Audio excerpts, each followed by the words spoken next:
Here's how I mounted a Yaesu FT891 and an FTM300D VHF UHF radio in my 2020 Toyota Tacoma. I currently have the faceplates attached to a cup holder Lido mount. It works okay. I'm a little nervous that it's kind of wobbly and the base seems to be expanding and contracting a bit with the temperature changes in the truck. I'm a little worried it might wiggle its way out, so I may be upgrading to the Lido seat bolt mount in the future. Down here I do have the microphones just resting in the vacant cup holder. I may figure out a way to attach the clips for the microphones, one on each side of this Lido mount so that I can hang the microphones, but it's fine for now. Starting here at the engine compartment, I have my 10 gauge leads coming off of the battery.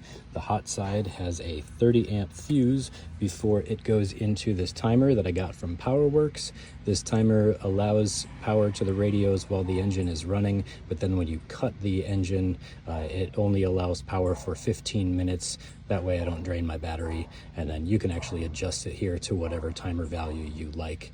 And then coming off of that 10 gauge wire that I have clamped to some hoses around the engine compartment, and then you'll just have to take my word for it, but there is a pass-through grommet for the AC that I'm actually just using. I snuck this wire in to get it into the inside of the vehicle. This is where that wire comes through underneath the glove box, and I mounted this distribution panel to the side of my console, and that's where the radios are actually getting their power from, with the appropriate fuses as well.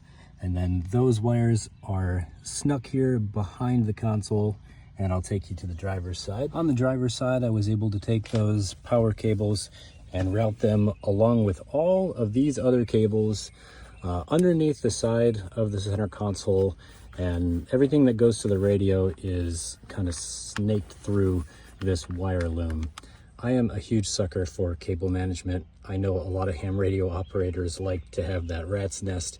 I cannot stand to look at wires, so I actually took some of the smaller wire loom for the wires that are actually feeding up into the head units. Over here behind the Lido mount, I don't know if you can really see, it's kind of dark, but I have two external speakers. They're identical, one on the left for my HF radio and one on the right for my VHF radio. And then over to the left here, the access points to be able to plug in the microphones. These are couplers. One is an RJ45, one in the back is an RJ12. And then I also installed a 3.5 millimeter jack here for my CW key for my FT891. For antennas, I am using two diamond hood mounts. This one over here on the driver's side is for my VHF antenna, and over there on the passenger side is for my HF ATOS 120A for the Yaesu FT891. Both of those follow the same path as the rest of this wiring behind the center console and into that plastic wire loom, which you can't see currently because I have shifted the seat forward so I can show you what's going on under the seat. This is where I'm going to be storing both of the main bodies, the 891 and also the FTM300D for VHF. Again, with the cable management, got these cool little Velcro labels that you can write on, so if I ever have to disconnect some of the wires, I don't have to try to play a guessing game and figure out which one goes which.